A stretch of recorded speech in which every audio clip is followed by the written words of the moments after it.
जय श्रीराम. मी अंबादास लक्ष्मण गोरंटला प्रभाग क्रमांक 17मधून मी निवडणूक लढवणार आहे. शास्त्रीनगर भागात आहे. ओबीसी पण आहे आणि ओपन पण आहे. ओबीसीतून मी भरणार आहे.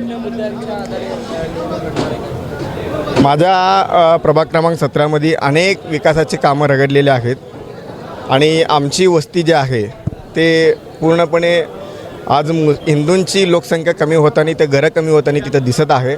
गेल्या अनेक वर्षापासून आम्ही भारतीय जनता पार्टीसाठी तिथं काम केलेलं आहे आणि आमचा उमेदवार 200-250 मतांनी 500-600 मतांनी आतापर्यंत 2 वेळा पडलेले आहेत.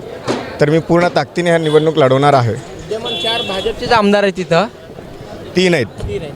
मग अशा वेळी तुम्ही एक नौखे म्हणून म्हणजे पहिल्यांदाच सामोरं जातात, कसं असेल निभाव? पक्ष विचार करेल का तुमचा? 100% विचार करणार. मी शहरमध्ये विधानसभेसाठी प्रयत्न केलो होतो. संघ परिवाराच्या आग्रहाखातीर मी थांबलो. आता त्याच लोकांनी मला फॉर्म भरण्यासाठी सांगितलेलं आहे. त्यासाठी मी फॉर्म भरले आणि ताकदीने हे निवडणूक आम्ही लढवणार आहे.